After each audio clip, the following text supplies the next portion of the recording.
प्रभूचा गौरव असो आत्ता आणि सदा सर्वदा. आत्ता आणि सदा सर्वदा प्रभूचा गौरव असो. जन्मे तारणहार आज हा जन्मे तारणहार. जन्मे तारणहार आज हा जन्मे तारणहार. हा स्वर घुमला अवती भवती दूत प्रमोदे गाणा गाती करीती जय जयकार. आज हा जन्मे तारणहार. जन्मे तारणहार आज हा जन्मे तारणहार. होय, प्रभू येशू ख्रिस्त जगाचा तारणहार.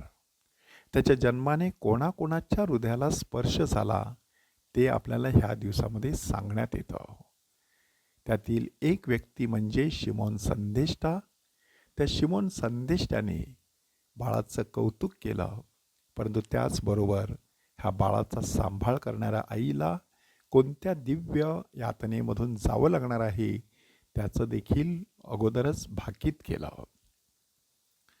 त्याने गायलेलं छोटंसं असं स्तोत्र आज ख्रिस्त सभेच्या रात्रीच्या प्रार्थनेचा भाग बनलेला आहे की हे परमेश्वरा, आता तू आपल्या दासाला शांतीने जाऊ देत आहेस, कारण माझ्या डोळ्यांनी तुझे तारण पाहिलेले आहे.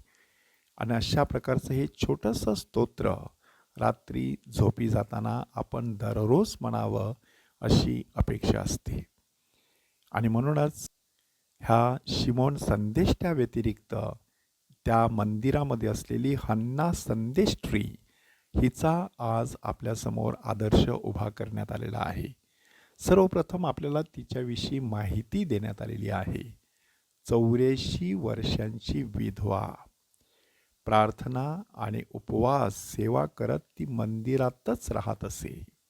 कौमार्य काल संपल्यापासून आपल्या नवऱ्याजवळ ती 7 वर्षे राहिलेली आणि त्यानंतर विधवा म्हणून मंदिर सोडून न जाता त्याच ठिकाणी ती राहत होती.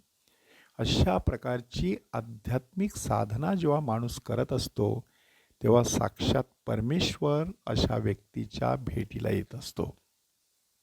हन्नाने ह्या बाळाविषयी ऐकलं आणि तिने जाऊन सगळ्यांना सांगायला सुरुवात केली की इस्रायलच्या मुक्तीची जे वाट पाहत आहेत त्यांच्यासाठी तारणारा आलेला आहे. एकूण 3 टप्पे हन्नाच्या जीवनातले आपण हे आत्मसात करणं गरजेचं आहे.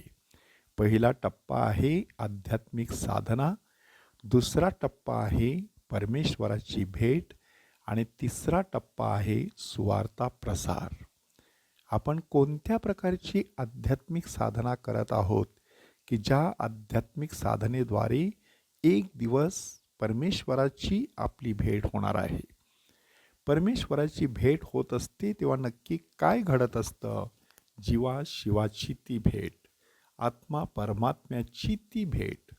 आणि त्यावेळेला जणू काही ज्वाला आणि लाकूड एक व्हावेत आणि लाकूड हे ज्वालेसारखं तो निखारा जो असतो तो अक्षरशः आगीसारखा दिसावा तशी गत माणसाची होत असते, असं संत जॉन ऑफ द क्रॉस ह्यांनी आपल्याला सांगितलेलं आहे. मात्र ही भेट झाल्यानंतर माणूस स्वतःचा राहत नाही. माणूस स्वतःपुरता जीवन जगू शकत नाही. जी आध्यात्मिक साधना माणसाने केलेली असते ती फक्त स्वतःपुरताच, स्वतःच्या स्वार्थी हेतूपुरताच माणूस मर्यादित ठेवत नसतो, तर त्याचं रूपांतर सुवार्ता प्रसारामध्ये होत असतं. कधी एकदा इतरांना हा आपला अनुभव सांगतो, आपली ही साक्ष देतो असं माणसाला होत असतं. कॅरिस्मॅटिक प्रार्थनेमध्ये बऱ्याच वेळेला ह्या गोष्टी घडत असताना आपण पाहत असतो. कुठेतरी कधीतरी कोणाला तरी स्पर्श होतो. ती व्यक्ती देहभान हरपून पूर्णपणे परमेश्वराशी एकरूप होते आणि मग तेवढ्याच पवित्र आत्म्याच्या प्रेरणेने संचरित होऊन परमेश्वराविषयीची साक्ष जगाला देत असते. हन्ना संदेष्ट्री आज आपल्याला पाचारण करत आहे उचित अशी आध्यात्मिक साधना हाती घ्यायची. उचित अशा प्रकारे प्रभूच्या भेटीसाठी अंतःकरणाचा शिंपला उघडा ठेवायचा. परमेश्वरूपी मोती त्या ठिकाणी तयार झाल्याशिवाय राहणार नाही आणि मग त्या मोत्याची किंमत बाजारामध्ये आपल्याला माहीत पडू शकणार आहे, जेव्हा तो मोती आपण इतरांपर्यंत घेऊन जाणार आहोत. तो सुवार्ता प्रसार करून प्रभूच्या भेटीची बातमी आपल्याला सर्वत्र पसरवता यावी म्हणून त्याच्याकडे विशेष कृपा आणि शक्ती मागूया. ह्या दिवसामध्ये आपण जुनं वर्ष हळूहळू मावळत आहे म्हणून परमेश्वराचे आभार मानत आहोत. त्या परमेश्वराने ह्या वर्षभरात आपल्यासाठी काय काय केलेलं आहे ते तपासत आजचा दिवस घालवूया. प्रभूचा गौरव असो आत्ता आणि सदा सर्वदा. आत्ता आणि सदा सर्वदा प्रभूचा गौरव असो.